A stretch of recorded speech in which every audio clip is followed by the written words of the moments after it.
Hello everyone, welcome back to my YouTube channel. Friends, हर रोज़ की तरह मैं फिर से आप सबके लिए 20 इंपॉर्टेंट क्वेश्चन लेकर आया हूं। आज की क्लास में मोस्ट सिलेक्टेड क्वेश्चन ही पढ़ेंगे। तो चलिए आज की क्लास को शुरू करते हैं। क्लास जाने से पहले फ्रेंड्स, आपको अगर हमारी प्रश्न की क्वालिटी कंटेंट पसंद आए तो वीडियो को लाइक और शेयर जरूर कीजिएगा। तो चलिए आज की क्लास को शुरू करते हैं। आज की क्लास में पहला सवाल है मेरा, अबुल हसन नामक चित्रकार किस शासक के दरबारी था? अकबर के, शाहजहाँ के, जहांगीर के या फिर इनमें से कोई नहीं। तो इसके सही आंसर हो जाएंगे अबुल हसन किसके दरबार में रह रहा था? एक का हो जाएंगे सी नंबर ऑप्शन, यानी जहांगीर। जहांगीर के दरबार में रहते थे। अबुल हसन किसके दरबार में रहते थे? जहांगीर के दरबार में रहते थे। जहांगीर के दरबार में फ्रेंड्स इनके अलावा और भी जो कई शासक थे जो इसके दरबार में रहते थे, जिनमें से हो जाएंगे मनोहर हो जाएंगे, एक हो जाएंगे मनोहर हो जाएंगे, उसके बाद हो जाएंगे फारूक हो जाएंगे, मनोहर फारूक, उसके बाद मंसूर जो है, ये सब किसके दरबार में रहते थे? जहांगीर के दरबार में रहते थे। ध्यान रखना है फ्रेंड्स, कौन कौन रहते थे? जहांगीर के दरबार में रहते थे अबुल हसन, फारूक, मनोहर और मैसूर। ये सब किसके शासन, किसके दरबार में रहते थे? तो हो जाएंगे जहांगीर के दरबार में रहते थे। नेक्स्ट क्वेश्चन है हमारा, संविधान सभा के लिए चुनाव कब हुआ था? संविधान सभा का जो चुनाव हुआ था तो ये कब हुआ था?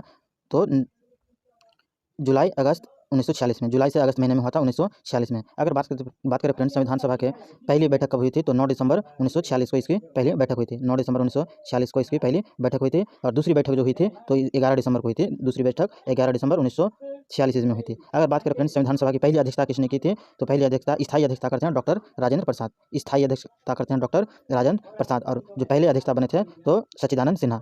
पहले अध्यक्ष बने थे डॉक्टर सच्चिदानंद सिन्हा। ध्यान रखना फ्रेंड्स, संविधान सभा के लिए पहला चुनाव कब किया था? तो जुलाई अगस्त 1946 में। नेक्स्ट क्वेश्चन है, संविधान का वह कौन सा भाग है जिसे लागू करवाने के लिए व्यक्ति सीधे उच्चतम न्यायालय जा सकते हैं? संविधान का वह कौन सा भाग है जिसे लागू करवाने के लिए सीधे उच्चतम न्यायालय जा सकता है? तो इसका आंसर हो जाएंगे भाग 3। भाग 3 जो है ये लागू करवाने के लिए सीधे उच्चतम न्यायालय जा सकते हैं। यानी कि भाग 3 में क्या है? मौलिक अधिकार है। अपना क्या है? मौलिक अधिकार भाग 3 में है। मौलिक अधिकार जो है भाग 3 में है। और ये बात करें फ्रेंड्स मौलिक अधिकार किस देश से लिए गए अपने संविधान में? ये रूस के संविधान से लिए गए हैं।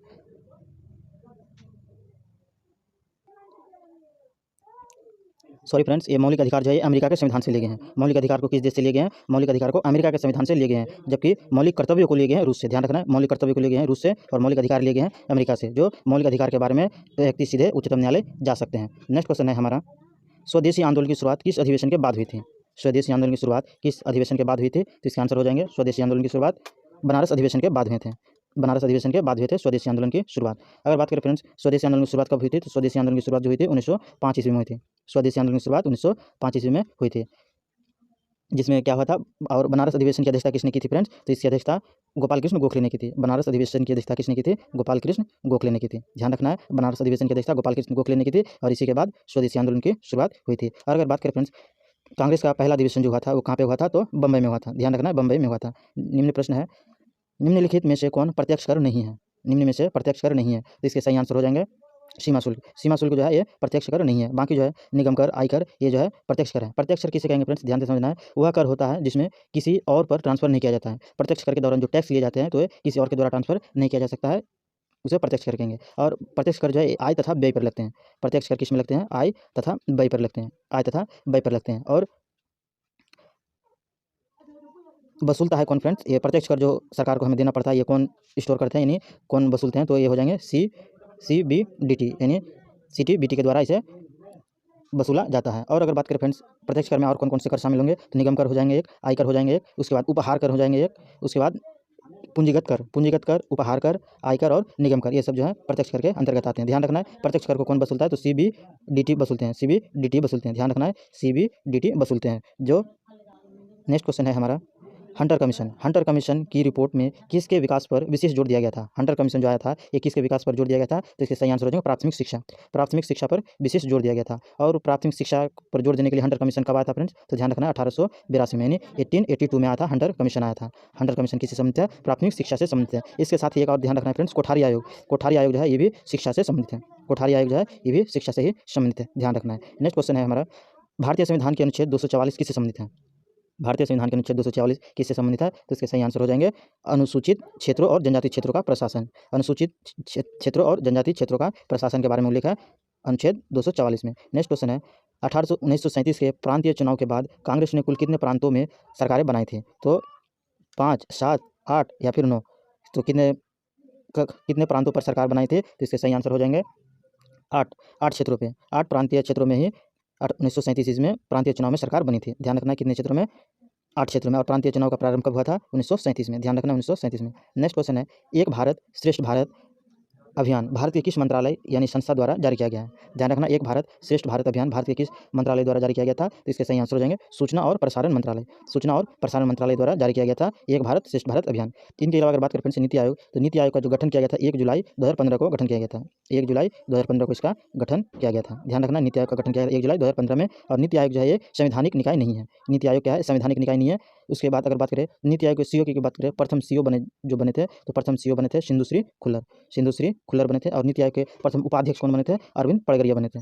कौन बने थे? अरविंद पड़गड़िया। और नीति आयोग के अध्यक्ष कौन होते हैं फ्रेंड्स? तो ध्यान रखना, पीएम होते हैं। नीति आयोग के अध्यक्ष कौन होते हैं? पीएम होते हैं। फ्रेंड्स, आपको हमारे प्रश्न की क्वालिटी और कंटेंट पसंद आते हैं तो वीडियो को लाइक और शेयर जरूर कीजिएगा।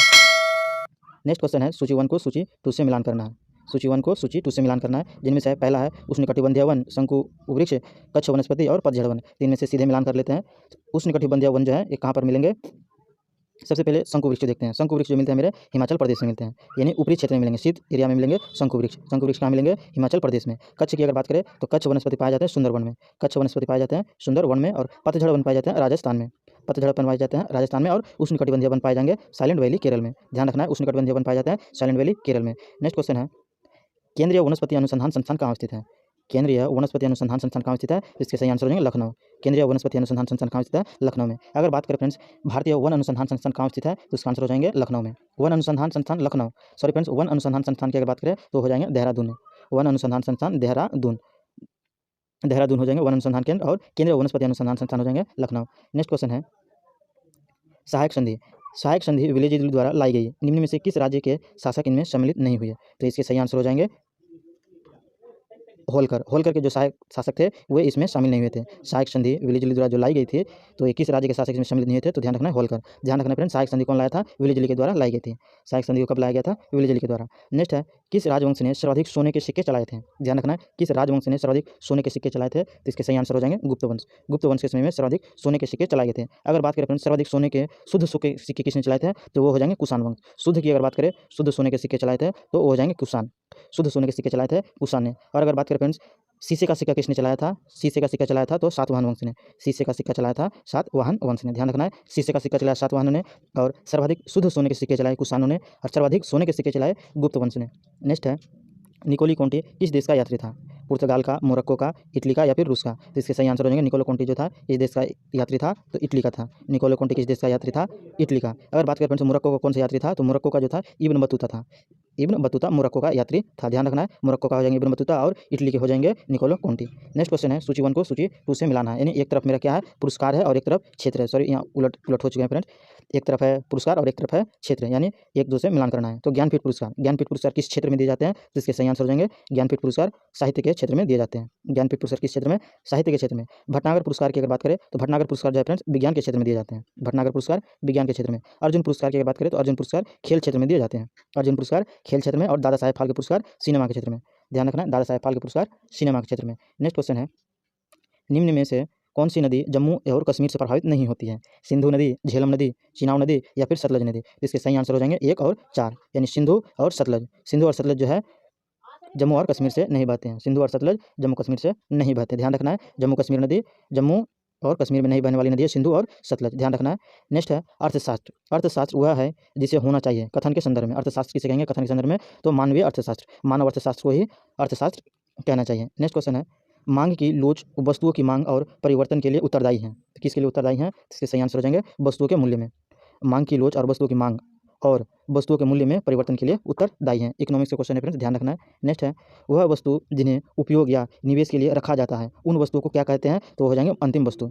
वह वस्तु जिन्हें उपभोग और निवेश के लिए रखा जाता है उसे क्या कहेंगे? अंतिम वस्तु। नेक्स्ट क्वेश्चन है, आज की क्लास का आखिरी प्रश्न है फ्रेंड्स, अल्पकाल में जब एक फर्म का निर्गत बढ़ता है तब उसकी औसत स्थिर लागत क्या होगा? औसत स्थिर लागत क्या होगा? तो औसत स्थिर लागत जो है घटती है। औसत स्थिर लागत क्या होती है? घटती है। ध्यान रखना है, अल्पकाल में जब एक फर्म का निर्गत बढ़ता है तब उसकी औसत स्थिर लागत क्या होगा? घटती है। तो फ्रेंड्स, आज की हमारा टॉप 20 इंपॉर्टेंट क्वेश्चन का सेशन समाप्त हुआ। अगर फ्रेंड्स आपको हमारी मोस्ट इंपॉर्टेंट क्वेश्चन की क्वालिटी पसंद आती है तो वीडियो को लाइक और शेयर जरूर कीजिएगा। और हमारे यूट्यूब चैनल टेस्ट सीरीज में नए हैं तो यूट्यूब चैनल को सब्सक्राइब जरूर कीजिएगा। अब फिर मिलते हैं इसी तरह के मोस्ट इंपॉर्टेंट और सिलेक्टेड क्वेश्चन को लेकर।